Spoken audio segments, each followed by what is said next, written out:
Maraya Brown here. I wanted to talk today about vulnerability.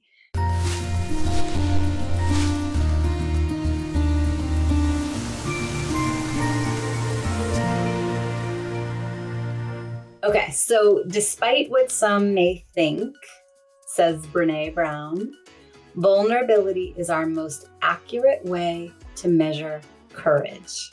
Let me say this again. Vulnerability is our most accurate way to measure courage, according to Brene Brown. She says vulnerability allows them to assess fearlessness, and we can measure how brave you are by how vulnerable you're willing to be.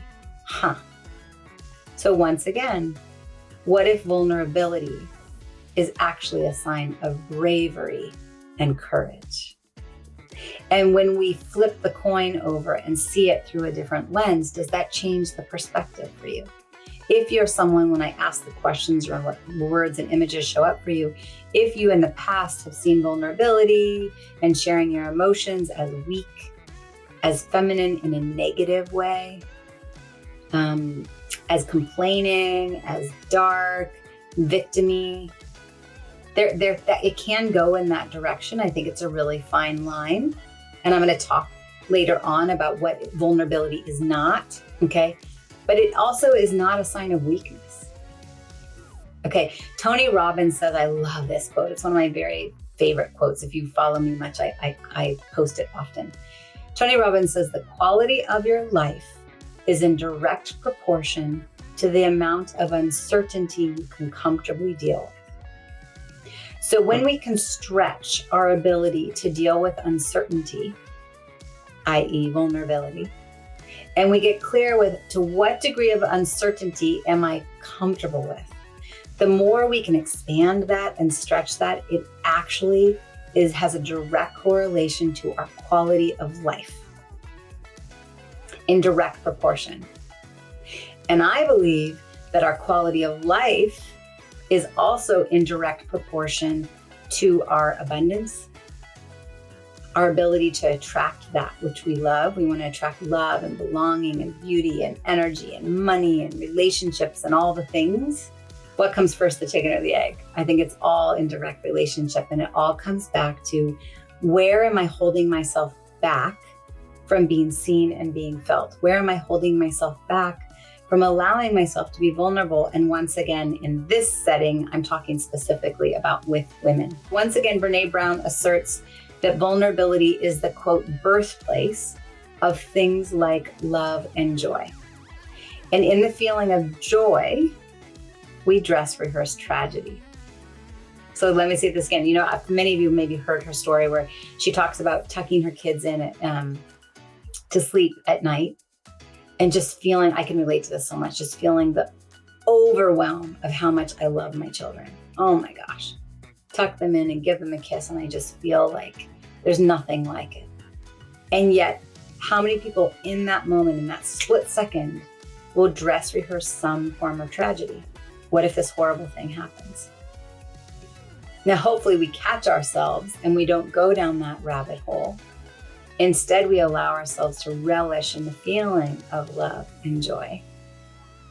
But if vulnerability is the birthplace of things like love and joy, and in moments of joy, we tend to dress rehearse tragedy, it makes sense why we fear vulnerability, because we feel really exposed. Are we really ready to feel the love and joy that we say that we want? Right? Does imposter syndrome step in? Is that upper limiting becoming a thing where we go, oh my gosh, I say that I want love, but really, am I ready for it? And instead, we dress rehearse tragedy and we go down that rabbit hole, and then we go, no, never mind. I don't need the love. I don't need the vulnerability. Brene Brown also talks about the advantages of vulnerability at work. So she says, no vulnerability equates to no creativity. And no tolerance for failure equates to no innovation. And it's literally that simple. For those of you that are building businesses, you work in a work environment, even in your own home, in that working environment, if we do not have the capacity to practice vulnerability, stretch our ability to experience vulnerability. At the same time, we are not stretching our ability to cultivate creativity. Okay? No vulnerability includes no creativity. If we are caught up in our perfectionism, holding the steering wheel, gripping it, because there's no tolerance for failure, then that also means that there's no innovation. And to be willing to let go of our perfectionism and allow some expanded tolerance for failure opens up the doors for innovation. But if you're not willing to fail, you can't innovate. And if you're not willing to build a vulnerable culture, it will not be a culture that creates. And I say this out loud, and I need to listen to the words myself as I build a team and team culture, and we're spread out and we all have different lives, and there's a single mama and someone in the Philippines and someone in Colombia and someone in Rhode Island. And here we are trying to pop on Zoom, and how do we create this culture where, yes, we get things done. We come from a servant's heart and we believe in the mission behind the Women's Vibrancy Code, but there's also expansive space for creativity and vulnerability and a tolerance for failure and innovation. And what I want to say out loud, bringing it back to with women, oh my gosh, when you get women together in a brainstorming space, especially if we're all in our like week 2, week 3 of our menstrual cycle, where that's like the juicy time where we're so creative and we want to be in the brainstorming space. We want to put it into action.